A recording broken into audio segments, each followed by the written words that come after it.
Hi, I'm Brianna Brown, and I'm going to be presenting my Session 5 final project for Business 474, and I represent Colorado Christian University. So let's go ahead and dive right on in.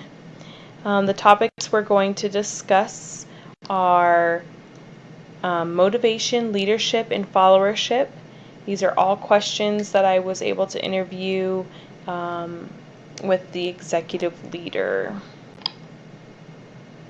So for motivation, I have a great quote from the Dubrin text, and it states, "A broad purpose of leaders applying motivation and coaching techniques is to get employees involved in their work and excited about working for the organization." That's Dubrin 2016 10-1, paragraph 1. Another that I found is, "The climb to the top is arduous and steep. People become exhausted, frustrated, and disenchanted. The vision may be noble and cause may be just, but work seems to never end. People are tempted to give up. Leaders encourage the heart of each constituent to carry on." And that's found in Kouzes and Posner, 2006, page 34. So this directly ties into the questions I asked the leader, and I asked her, how are people most motivated? And she said, performance plans. So basically in these performance plans, it gives people something to work towards as a common goal as in representing the organization. These are centered around the mission and the vision of the organization. And then when those goals are met, there's a praise for the job well done by the leadership that surrounds the organization, and then also sometimes there's monetary and or time off awards, which really helps build the people up, because basically you want people to work towards something. You want them to have something to reach, achievable goals to reach. So in the next slide, I asked the leader, how do you value your employees? And she said communication is key. She said setting time aside to connect with her team is so important, and also to keep everyone informed in forums to share opinions and ideas of how they can positively affect change. Also, getting to know your team and what drives them is super important. So I asked her, how do you create a safe place for your workers to share ideas and concerns? She said, breaking down all walls and all doors. She opens up an open door policy, and all her leaders and all the supervisors in the organization follow it. And she said, in groups, she emphasizes all communication is worthy. One person will speak at a time in the group. No interrupting. They can agree to disagree on certain topics, and there's a parking lot for unresolved topics. There is training through the organization that is mandatory. It's called the No Fear training. They voice concerns, opinions, perspectives without retaliation, and communication is handled tactfully and professionally. Anonymous surveys are also given through the organization. This allows individuals to share their satisfaction of leaders and identify action of teams to improve satisfaction. So then next we went over, I have a quote from the text, and it states, "A leader's combination of attitudes and behaviors leads to a certain regularity and predictability in dealing with group members. Leadership style is the relatively consistent pattern of behavior that characterizes leader." That is found in Dubrin 2016, 4-5, paragraph 1. Another quote I found is, "Exemplary leaders find their voice by clarifying their personal values and expressing those values in their own style." Then they set the example by aligning personal actions with their shared values. That's found in Kouzes and Posner, 2006, page 10. These tie into the questions here. I asked her to discuss leadership, mentorship, and role models. And what did you learn from good leaders? She said some of the greatest learning that some of the greatest leaders that she's learned from have demonstrated, some of the greatest learning has been from observing, shadowing, and informal mentorships with leaders. And then she said, because she's also a Christian, she said that in her sermons that she's listened from her pastor, that it is better to learn through mentors than mistakes. She said she's learned a host of attributes, skills, and talent from fabulous leaders. Whatever your track and measure, you will improve. Lead by example. Take care of your people, and your people will take care of you. Communication and listen, transparency are all good words of advice from her. She had one mentorship where she took down several strengths that she admired, and the person had the ability to influence. The person built relationships. The mentor had the ability to keep harmony in the organization. Those were all things that she just loved about that mentor.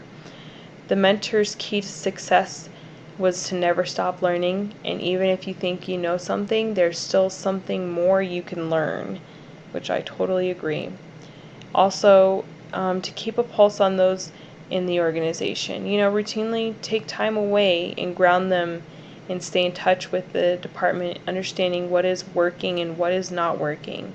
Improving relationship leaves less room for conflict and stressors, she says.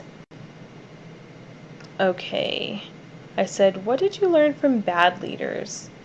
And we went over this and we were like really getting into it. And she said basically that some of the worst leaders she's had, they just instilled this sense of fear in people. And by doing so, they just create fear in office environments and just diminish innovation, creativity, and collaboration, which are paramount keys of success. And she said people have choices as to how they want to spend their time, and they can leave employers for this reason. So then I said, how do you create vision? She said, I include teams into strategic planning processes.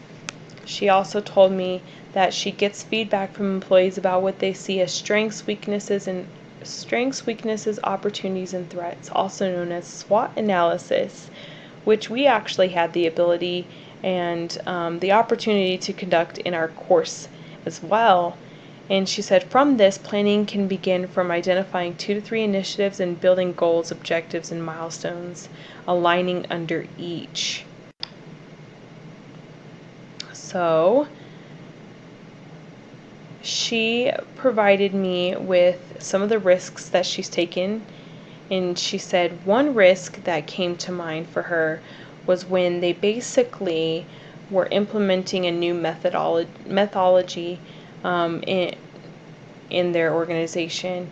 And basically, she said many times at gate reviews as a leader team, approvals to move forward were authorized with 80% solution and that was a result from it. Basically, they were set with a certain timeline that they had to meet, and she basically just said that from this she learned, her and her team learned to establish a risk management criteria earlier on in the project so everyone was informed and resources could be allocated to mitigate whenever possible. Therefore, at the time of the decision, all knew what could/couldn't be perfected early on, and it was not a surprise to them. So basically, planning ahead is very important to you and the group. So in followership, I have 2 quotes here. Fostering teamwork is well worth the leader's attention because teamwork is a major contributor to team success. That's found in Dubrin 2016 9-2, paragraph 1. Another one I have is sometimes a leader's inspiring personality alone can foster teamwork. Dubrin 2016 9-2, paragraph 2. So let's go ahead and discuss followership. I asked her, can you think of one person that, has always been a good follower, and what did they demonstrate in their characteristics and behaviors? And she said this follower that she had followed them for 16 years. So that not only says something about her as a leader, but that says something as well about her follower. The follower is very driven, an overachiever, loves challenges, cheerful, upbeat, and their enthusiasm is contagious. This follower has a different perspective of work. They don't believe work is work, and they get the job done. So yeah, we should all take notes of that. So I asked her what characteristics of a good team working together, and she said characteristics of a good team working together is the success they achieve quickly because of frequent collaboration, communication, problem solving, and involving the right people when the issues needed to be addressed. They also reflect back on lessons learned and how they can do things differently to get a better result.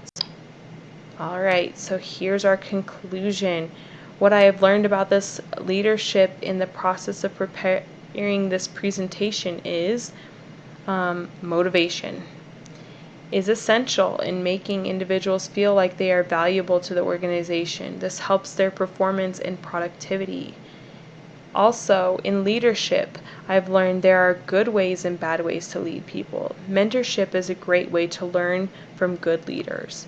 SWOT analysis is helpful for helping create vision and strategic planning. Risks need to be taken as a leader. Followership. Value your followers who are hardworking. The value of a team that works together is, and the value of a team that works together. So, that is our conclusion. And I am very happy to have done this interview, and I thank everyone who is watching this video. I'm pretty sure it's just the professor and the classmates around me, but anybody else who gets the opportunity to watch this, I thank you, and I hope you learned a lot from this. And yeah, God bless.